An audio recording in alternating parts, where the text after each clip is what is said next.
Welcome back to Figure Depot. Today we're doing a surprise review of the Masters of the Universe Origins line Battlecat figure by Mattel. I was gifted this piece by a friend of mine, Bilal, Glad Scientist 86. Go over check it out on Instagram. He's a cool guy. So I'm gonna take a look at this and then compare it with the vintage He-Man and Battlecat and the Masters of the Universe Classics Battlecat. So stick around for those comparisons.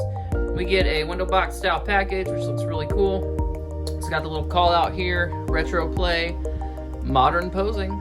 We get this awesome artwork at the top, and you can see Battlecat looking all ready to pounce. And we get the Masters of the Universe logo. We get He-Man with his battle axe. Very cool. Very reminiscent of the classic artwork, although an updated version. And then up here on the top, we can see He-Man and Battlecat about to pounce on Skeletor. And yeah, looks awesome. So this is spot varnished. The figures in the foreground, and then the back is flat. So it gives it a really nice effect when you're looking at it in hand. I don't know if that is translating on camera, but yeah, it looks very cool in person. We do, of course, get all of the other figures in the wave here in the bottom. We get Prince Adam and the Sky Sled. We get He-Man, Teela, Man-at-Arms, Skeletor, Evil Lyn, Battlecat, which we're reviewing today, and Beastman. And then, of course, we have all of this pictures showing you the articulation of the figure and that his saddle and helmet are removable. So, on the side, we don't really have much going on, just the logo, really, and kind of some rocks and lava. And then, same thing on the other side. So let's get them open and see what's inside. Alright, here's Battlecat out of the package, looking awesome. Definitely feeling very vintage, but also having some differences. And we'll get a closer look at those here momentarily. First thing that I notice is that the positioning of the feet is different than the classic figure, which you can see his paws were more flattened down and spread out because he was kind of crouching. His feet are more flat and they do not swivel or hinge, which I'm surprised by because posing him is going to look kind of awkward and you're not going to be able to recreate that classic pose very well just because of the nature of how the feet are sculpted. But just getting a look here at the mask, it is cool that they painted the eyes. I love that particular bit of detail. That was something that was absent on the vintage figure. You just got a single color plastic, molded plastic. So one thing we can tell right away is that he's definitely much larger than the classic figure. So that's that much is apparent. Looking at him from the side, you can really see it. And he is almost as big as the Masters of the Universe Classics Battlecat.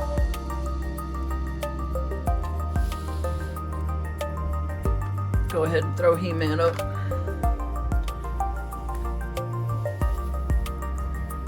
So looking at these two,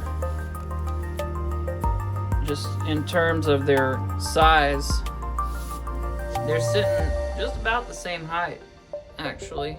I'm gonna have to back out here a little bit so we can see the whole thing. Sorry about that. So yeah, he's not quite, well, I don't know. Yeah, I think he's almost the same size, and I think like his chest is a little bit bigger even, but I don't think he's quite as long as the Masters of the Universe Classics Battlecat. So, but still very interesting how huge he is, because these of course are 5.5-inch figures. This is an 8-inch or 7-inch figure, excuse me. So to be almost the same size is very interesting.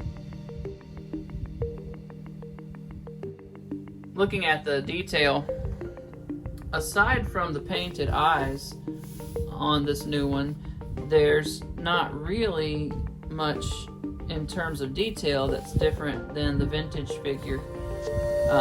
We do get some of these like grooves here, a little bit more detail, kind of like what we saw in the Masters of the Universe Classics one. He's got all this detail right here on the side of the helmet, but on this one it was just smooth. So it's just kind of bridging the gap a little bit as it goes over, but still very simple in design for the most part on this one.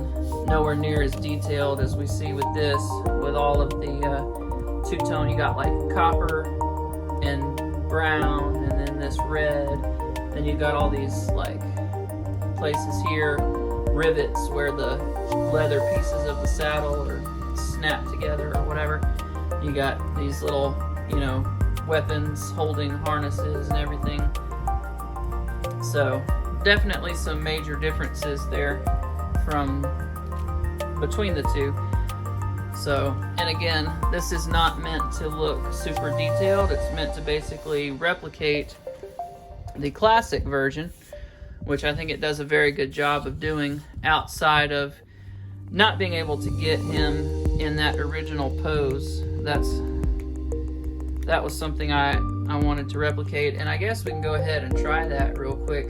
So I'm gonna move this guy out of the way, and then we've got him crouched down. So if we stick this arm out, fully extend it, and then back this one off, see his feet stick up in the air, which just looks a little silly, I think.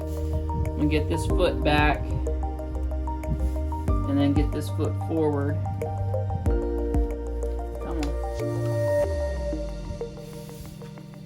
So getting them in that crouched position, you can just see it doesn't look the same.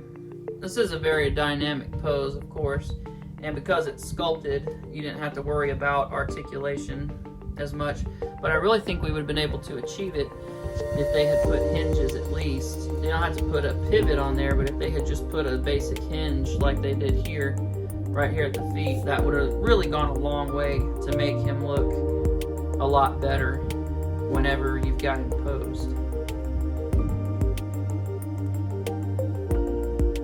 So let's take him off of here and look at vintage He-Man on there. That's a pretty good look. And we'll put him over here on the vintage one, which is how I've had him displayed to this point. We'll stand him up again. So really, having those flat feet, you're basically gonna have him standing like that most of the time, unless you've got him like jumping in the air or something, pouncing on Skeletor or Faker or somebody. But either figure, the vintage or the Origins He-Man, looks fine on Battlecat. Let's get a look at our Masters of the Universe Classics He-Man on here and see kind of how he compares.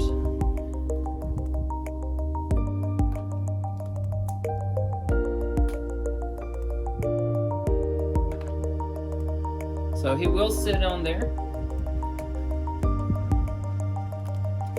and he actually does fit.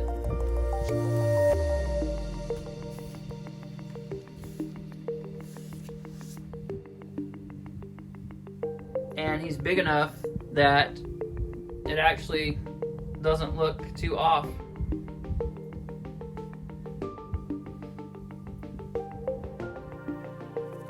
So here's a look at all three side by side. Very cool to see all of this come full circle. From vintage to masters, classics to origins. Really, really cool. I wish that Battlecat had come with an axe, because if I'm not mistaken, Battlecat, I think a Battlecat and He-Man 2-pack came with the axe originally in the vintage line. It's been a while since I've looked at one, and I don't have that original set, so I'm not sure 100%, but I'm pretty sure that the He-Man, the vintage He-Man and Battlecat's box set, he had an axe. Either that, or I'm confusing the fact that the axe came with Battle Armor He-Man. Somebody correct me in the comments, because I really can't remember. Alright, if you want to remove the helmet, it just slides off, and mine's a little warped out of the package. The way it was packed in there, it was kind of mashed like that, so I got to put a little heat on that and get it to level back out. But basically it just slides on and kind of clips into place. Just throw that on the floor. Alright. So, like I was saying, it just slides off. And here's a look at his face underneath. Very cool. The head does rotate around a little bit, and you get this neck joint that moves with it. So that's very cool. Get lots of movement there. We do have a functioning jaw that will open and close. Doesn't close all the way just because of the nature of the teeth. It does open really far, which is cool. So that's fun. Then if you want to take the saddle off, it does actually strap on the same way that the vintage figure did. So you just pop this tab, slide it out, and then that comes off, and then we have Battlecat without his saddle, and that looks really good. Nice shade of green there. A little bit lighter than both the Masters of the Universe Classics and the vintage figure. Just a little bit lighter than the vintage one, but definitely lighter than the Motu Classics. So, while we've got all his armor off, we'll take a look at the articulation. It is nice that he can turn his head side to side and up and down. I thought he had a rotate, like a swivel, but I don't guess he does.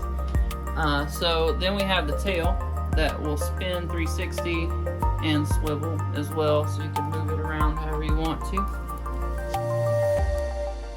So that's fun. So we get these single jointed knees and elbows, for lack of a better term. And they of course swivel around 360, so you can get them in and out and however you want to pose them. The legs do not go in and out side to side, they just go forwards and backwards, so you won't be able to kind of spread his legs out wide other than to do something like that, which again, it's killing me that they don't have swivels at least, or I'm sorry, hinges at least on these feet. But at any rate, so very cool figure, really liking it. Let me know what you guys think in the comments. One thing I will note that varies from the vintage figure is we do get these glossy little horns and this little button down here, and then everything else is flat. So nice little subtle detail to add some depth and contrast with this particular one. Alright, well that's going to wrap it up for me. I hope you guys enjoyed this review. It's been a lot of fun taking a trip down memory lane and looking at all these guys together. Very, very cool. Nice to have all these different versions to collect if you prefer. And it's neat kind of how they all mix and match with each other. So at any rate, leave a comment below. Let me know what you think about him, and if you plan on picking him up or not. Hope to see you guys soon. Check out my Instagram. We'll have pictures up at some point with some battle scenes and stuff with my vintage figures, and probably sneak this guy into a couple shots, so stay tuned for that. Thank you so much for watching. Have a wonderful day.